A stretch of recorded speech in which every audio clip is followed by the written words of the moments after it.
troublemaker. I've been a late-night player. I've been broke as a joke. I've been a money maker. I've been a record breaker, taking credit as an educator. I've been known to spit the flows and make a shaky, shaky thing. Popping, locking, stopping, let it hang. Watch us as we drop this hip-hop, it's like it stings.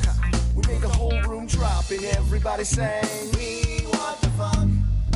We gotta have that funk. We kick it old school, we think we're so cool. We take it back to the past, we go and act a fool. Up jumps the middle finger, make my...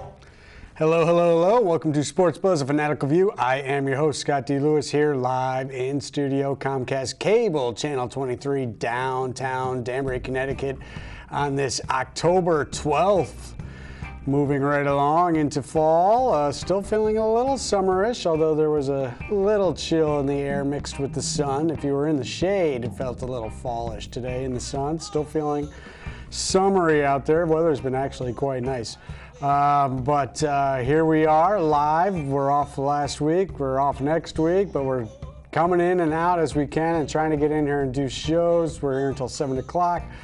The phone lines are open. 203-792-4101, of course, is the number if you want to chime in and call. But I do have good news for everybody. My right-hand man, Mr. Bob Robb Jr., is here. Yeah. And he's in the correct seat. For a change. So I get to chat with my buddy Bob on the show tonight. Bob. Yeah, I'm not on a fire call, which we almost had tonight before the show started. Yeah, as the radio was going crazy minutes before the show, we thought we were going to lose him again, but no, he is here. So hello, Bob. How you are doing? you, Scott? I haven't seen you in so long. It's been...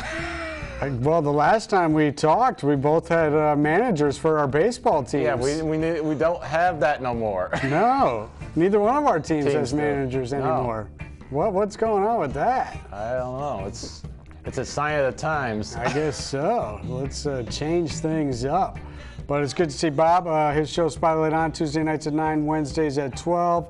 Our director extraordinaire, Mr. Mike Toohey, is in the correct seat as well. His show, Expose Cinema, Friday nights at 9, Wednesdays at 1. We dusted Mike off and got him back in the studio last week and got him, trying to get himself back into a rhythm. And we did do an actual show in studio last week, so that was good. I do want to mention that my photography art show is up for one more week. It'll be coming down by next Friday, so get out there and check it out to Hancock Hall. The pictures are still up. Of course, it's part of the Cultural Alliance of Western Connecticut, who does the Accessible Art program, art show, and they put art in the community, and I was one of the artists selected to contribute to that. 30-something artists, and each artist gets about a 7-week show throughout the year, 5 different phases of it, I believe. There'll be one more phase before this year runs out. But Cultural Alliance of Western Connecticut does a great job, and of course Hancock Hall is one of the places hosting the artwork this year, so thank you to them as well. All right, and Bob, you had a couple things you wanted to mention, I think? Oh, yes. For one thing, Wisconsin women have been selected in the top 25 for soccer this year. Really? Yes. And when does that season start? Season has started. It's been in for the last 2 or 3 weeks. Okay, so we'll keep our eye on the Wisconsin women, top 25. And the other thing is Melissa Teal, who played back for about 4 years ago, is being inducted into the Connecticut Basketball Hall of Fame. Mm-hmm. She is the only one in team history to have 1,000 points and 1,000 rebounds. Wow. Points. Big numbers. Yes. I did see that in the News Times today. Good job by them covering that, and good job by you mentioning it. So congratulations to her. What's her name again? Melissa Teal. Melissa Teal. All right. That is awesome. All right, so those are a couple things we wanted to mention before we move right into the show. And I guess, Bob. Yes. I called it 0-6, so. Well, no, we're not going to do football first. Oh. We're going to spare you that. We got to talk about winning teams, unfortunately. Oh. So you and I are going to have to be stuck here talking about the New York Yankees. making it to the ALCS, where they will be playing the Houston Astros, who knocked out my Boston Red Sox. But the Yankees got it done last night. Last night in Game 5 in Cleveland. Yeah, this is becoming a trend for these Indians. Can't 2 home runs and Didi Gregorius, who's making Yankee fans forget all about the captain, Derek Jeter. He did that this year with some impressive statistical numbers. And he comes up large and in charge. Hit a big home run in that Minnesota one-game playoff. Yep. And then in Game 5 last night, comes up with 2 home runs, which staked them to a 3-2 lead, which turned into a 5-2 victory as they got 2 insurance runs in the 9th inning. But it was basically his solo shot in the first inning and a 2-run shot in the 3rd inning that got it done for the Yankees as they go into Cleveland after losing the first 2 in Cleveland. Right. And then they got a big performance out of Tanaka in Game 3 to keep them in the series, get them back into the series, where they won 1-0 in Yankee Stadium. And then what was going on in Game 4, Bob? I didn't understand Game 4. 6 unearned runs. The Indians commit 4 errors early in that game, and the Yankees cruised to a 7-3 victory to set up this deciding Game 5 last night. And they win it. Yeah. I mean, CC was pretty good. I mean, it is crazy what is going on in the playoffs with none of these starting pitchers can go deep. Right. Very few starting pitchers. I mean, last night we saw it with the Cubs and the Nationals. Strasburg pitches a dominant performance. Oh, he was really outrageous. Good. What is 7 innings or 8 innings? Did he go 7 innings, I believe? He went last night. So in that series, we've seen some pitchers go deep. Really, no other series. I mean, the Dodgers probably had some guys go a little bit deep in their sweep. Red Sox obviously couldn't get anybody going deep. But I mean, it's just amazing. These starters are coming out after 3-4 innings, and they cannot go long. Tanaka did have the one long game in this series. But CC was great last night for 4 1/3. Right. And then all of a sudden he falls apart and he gives up the 2 runs and he's gone. Yep. And here comes Robertson. And it was Robertson for 2 2/3, 2 1/3. Right. And then Chapman for 2. Yep. I mean, it's crazy what's going on. And it's starting pitching it's been like that the whole season. They've had issues where the guys can't go. If they go more in 2 or 3 innings, they start having. I heard John Smoltz today being interviewed, and he said that he doesn't think this trend can last. This is kind of he thinks it's a short-term thing. I mean, the Yankees actually have the blueprint that the Royals had, and then the Indians last week out of necessity. Remember, the Indians did it last year because all their starters got hurt right before the playoffs. So they only had one valuable starter last year. So they had to do the bullpen thing. The Royals had their team set up when they won the World Series a couple years ago that way, where they could get, if they could get to the 6th inning, they had 3 guys look at my crappy Mets. Yeah. They had, we had 4 great starters who when we made it to the World Series, and what happened? Yeah, couldn't get it done. The Yankees do have that bullpen situation set up, especially since they got Robertson back in midseason, Chapman in the offseason. These are the things about like all the sports. The NBA, you see this sometimes where a trade is made midseason, then the guy that's traded for does not sign with the team. He clears waivers like 20 days later, and then he goes back to the team that traded him. The Yankees trade Chapman midseason last year to the Cubs. They get valuable prospects out of that deal, and then they just go ahead and re-sign him in the offseason. I think there needs to be something in place. It's all about this. I mean, I don't see that doesn't work for me at all. I don't think that's good for the game where that can happen. But let's not forget that these baby bombers, as they're being called, were led in large part by the fact that they still have the 2nd highest payroll in baseball. The Dodgers are now the highest one, but they're well over $200 million. And, it was CC, it was Tanaka, it's Chapman, it was Robertson getting it done. They got some hits here and there. So let's not forget the fact that they still have a bunch of guys, and they did make moves in midseason trade-wise. So they have high-priced guys and veterans on the team that have come in and filled out the roster and done well. But, no reason to complain about what the Yankees are doing. I begrudgingly said as the season was winding down, talking to Red Sox fans, friends of mine, family, whatnot, I saw the fact that this Yankee team was going to be a tough out, and they proved it in this first series. You can't deny that they have something going on. I think it's been interesting. If you break down their season, Bob, I'm a huge schedule guy. Yes. Beginning of the season, right, they get the huge home schedule. Right. And they run out to a 15-game over 500, which really set the pace for their entire season. Right. And they played, 25 out of the first 30 games at home, something crazy. And they, ran out to that pace, which set them up for the rest of the season. Right. Then for the next 3.5 months to 4 months, they played at 7-8 games below 500. Right. Mediocre at best, not even mediocre, below 500, 7-8 games. But because of that fast start, they still managed that wild card spot. Then, of course, I've been complaining vigorously about how down the stretch, 17 out of the last 20 games played in New York when you include those 3 at Citi Field, but 14 out of 17 last 17 games scheduled at home, which they made hay at, and they played about 10 games over 500 down the stretch. Right. So their season was built on that first month and that last month where they were home nonstop. And they, built momentum to start the season. They lost that for a while, but managed to tread water and then built huge momentum coming into the playoffs based on being home that a ridiculous amount of time in the last 3 weeks of the season. I know.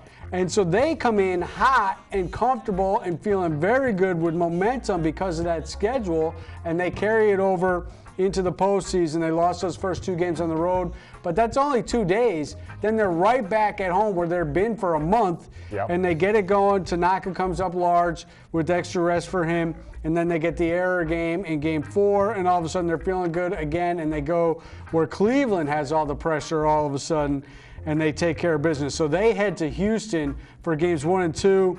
It'll be Kluber and Verlander in some order. I think Kluber gets Game 1. Yeah. And Houston looked very good against the Red Sox, clobbering them 8-2, 8-2 in Games 1 and 2 down there in Houston. The Red Sox did come back in the Doug Fister Game 3 game and won at 10-3. And then they were winning 3-2 late in a game. Again, Porcello, last year's Cy Young, can only go 3 innings. And then all of a sudden, where he had given up 2 runs in 3 innings, and then all of a sudden it's Chris Sale for 4 1/3.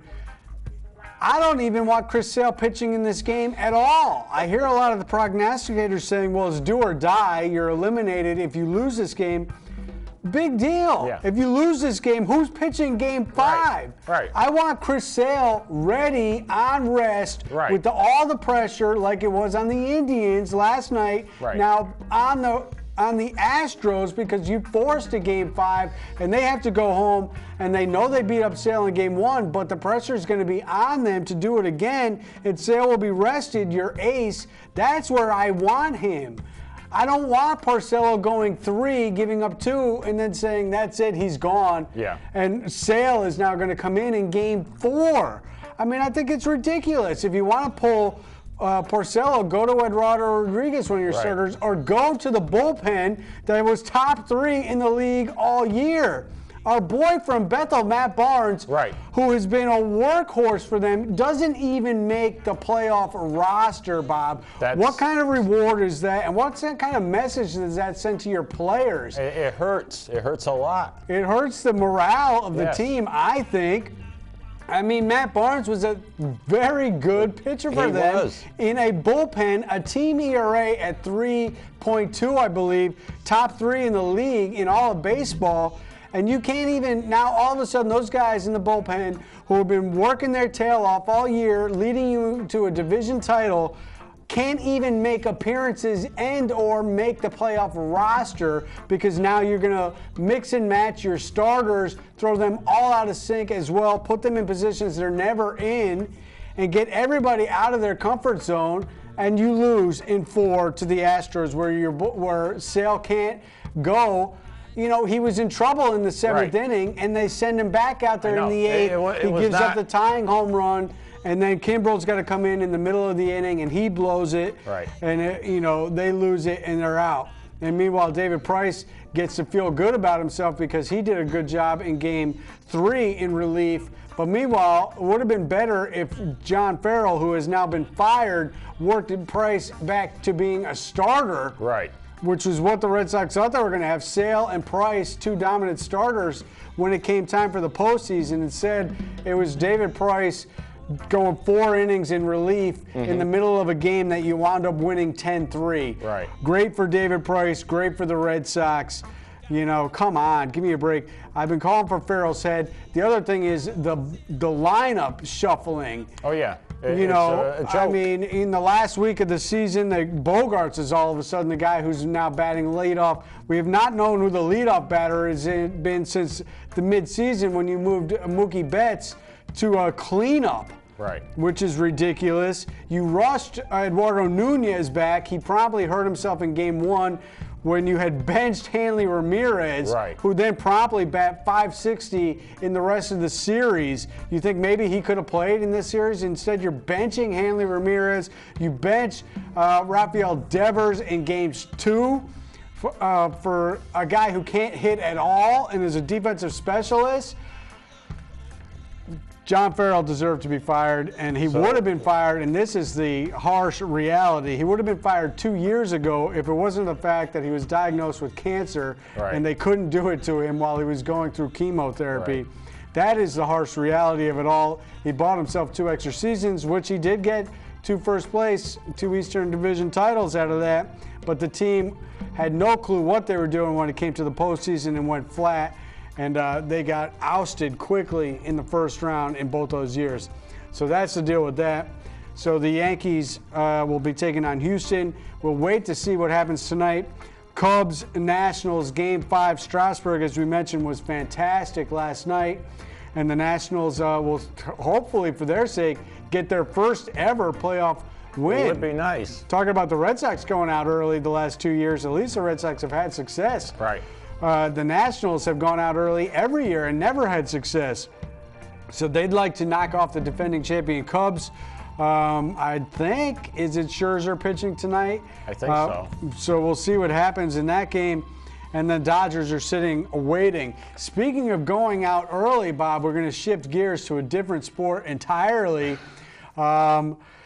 U.S. men's national team soccer. Oh my gosh, what happened? I don't know. After dominating Panama on Friday night last week, 4-0, they come back in prime position to. All they need is a draw at Trinidad y Tobago, which was the team in last place in the hexagonal group of qualifying. They had not won a game at all in any of their qualifying round games. And they go down to Trinidad y Tobago. They play in a stadium that holds maximum 5,000 people. Right. Only maybe. I think it was in the hundreds as far as how many people were at this game. Yeah, it was very Some people limited. were being generous and saying maybe 2,000 people were at the game. I think it was in the hundreds and in front of basically nobody. And on a game that was broadcast on, no offense to beIN Sports Network, which is a good, I do like them because they cover a lot of soccer. I used to have that channel. For some reason, I'm paying a boatload of money for my premium cable package. I no longer have it. Which is... I know. So this game that means everything to men's soccer, qualifying, and the game Friday night against Panama is not on a channel that everybody gets. Watch. Yeah. So a lot of people couldn't watch this game, and I was tracking it like a psychotic soccer sports lunatic from some live blog based out of Trinidad. Yeah. That somebody sent me because they knew I was going crazy looking for this game, and I'm tracking the game and all the other results as well. All right, so they lose 2-1. Right. It's crazy how sports works, Bob. 28 years ago, let me tell you a little bit of a story here. Okay. Trinidad and Tobago was trying to clinch and qualify for their first ever World Cup, and it would be, at this point, their only World Cup because they have yet to make the World Cup. All they needed was a draw against a team called the United States of America. Right. And the United States of America had not been in the World Cup for 5 previous. So they were going through a long drought of their own and looking to get into their first. They go down to Trinidad, break the hearts of the Tobagos, and they beat them in that game, and they earn their first World Cup after missing 5, and they proceed to then make it to the next 7 World Cups, 28 years in a row. Right. So 28 years in the making, Trinidad and Tobago, who did not qualify for World Cup, gets some form of revenge as they team up with all those countries, all those teams that are below the Great Wall that our president wants to build, and they all united against America last night, Tuesday night, to come up with this scenario that had Honduras losing 2-1 to Mexico early and then rallying for a 3-2 victory. Panama getting a ghost goal to tie Costa Rica at 1, and then the game winner, which was the thing that put U.S. out. It's Strange Man. All right, Strange Man is calling. We'll get to him in a second. So Panama gets a ghost goal, a goal that did not cross the line, Bob. And those 2 results knock USA out with the loss to Trinidad and Tobago. Do we have a Strange Man? Hello, is this Strange Man on the line? Hey, Scotty, what's going on? Strange Man here. I didn't know you guys were going to be live tonight. I'm sorry I would have called in earlier. I just have 2 questions, all right? All right, make it quick. We got about 8 minutes left in the show. Do you think that Major League Baseball and Joe Torre works for Major League Baseball in New York? Do you think that the Yankees were favored over the Red Sox because of scheduling? I mean, that game could have been, when it was raining at Fenway, it could have been a 4 o'clock start.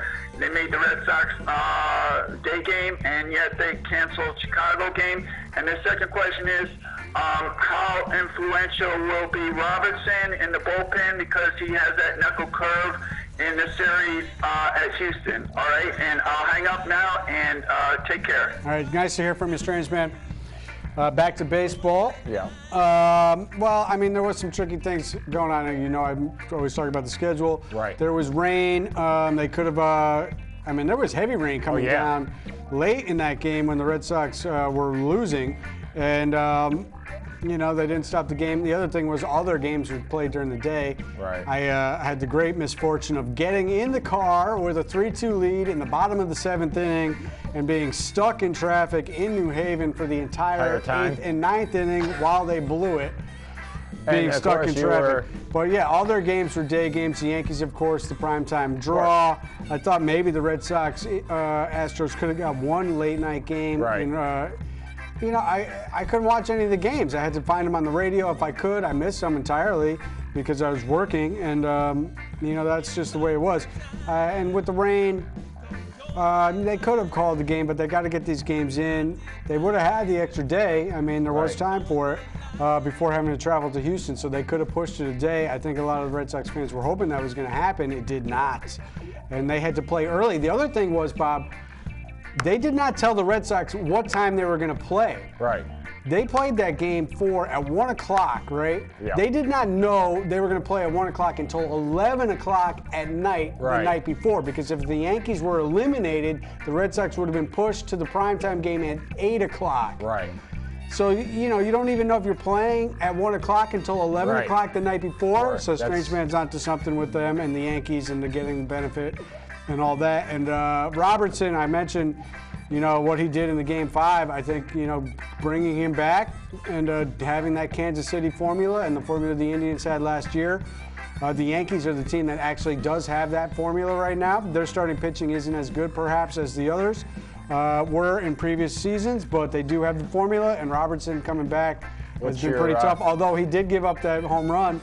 He was part of losing that game, too, against the Indians when they blew the 8-3 lead. What's your call? I'm going to ride with the Astros. There's no way I'm going to pick the Yankees. But I said to anybody who would listen that the Yankees are going to be a tough out this postseason. They've got something going on. They have momentum right now, in large part because of the schedule. I do believe strongly in that. Maybe one show will go down the line in my history books and talk about how the Lakers were benefiting from things happening when teams, especially iconic teams, Lakers, Yankees, when they get that breakthrough. That's why the Jeffrey Mayer home run was such a big deal as well. There's something about wearing those jerseys and all of a sudden the momentum and the feeling changes. And when they can break through with a win, it can lead to things happening.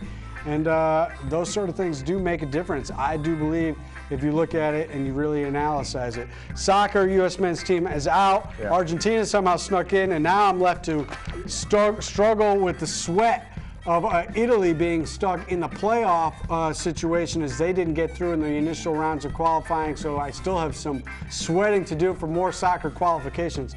All right, Jets-Patriots this weekend. We didn't really leave much time for football. Surprise, surprise, Jets are 3-2, riding a 3-game winning streak. Oh, my God. Patriots did get back on the board with the victory against the Bucs last week, 19-14. Jets beat the Browns 17-14. They beat the Jags in overtime in a game that they should have lost. Same thing was when the Patriots were losing to the Panthers in a game that maybe they could have won, but the officials really took the Jags' victory away with a bad call, and what would have been the game-winning touchdown led to a field goal in overtime. The Jets win. Patriots forced the Panthers to what would have been a punt, giving the Patriots a chance to either go to overtime themselves and win or win it in regulation. Instead, the refs took that sack away, gave the Panthers first down. They ended up kicking the game-winning field goal instead. So the referees were in full control 2 weeks ago, like they always are. We'll see what happens this weekend in that. Let's hope there's no publicity stunts coming from the White House anywhere with the protests continuing. And that was a nice little thing that he did, Mike Pence did in Indianapolis this weekend, staging that situation. Nice publicity stunt where he cost the taxpayers a bunch of money traveling to that Colts game, where he promptly walked out and then tweeted a picture of him from 3 years ago. Not even from him being there this year. Did they think people aren't paying attention? So 30 seconds left. Who do you think what do you like in the Yankees this thing? It would be nice to see him actually go, I guess. I'm not either way, it doesn't matter because. Who do you like tonight? Cubs, Nationals? Cubs. Cubs, all right. Are we out of time? We're out of time. All right, we'll see you in a couple in 2 weeks. weeks. Yep.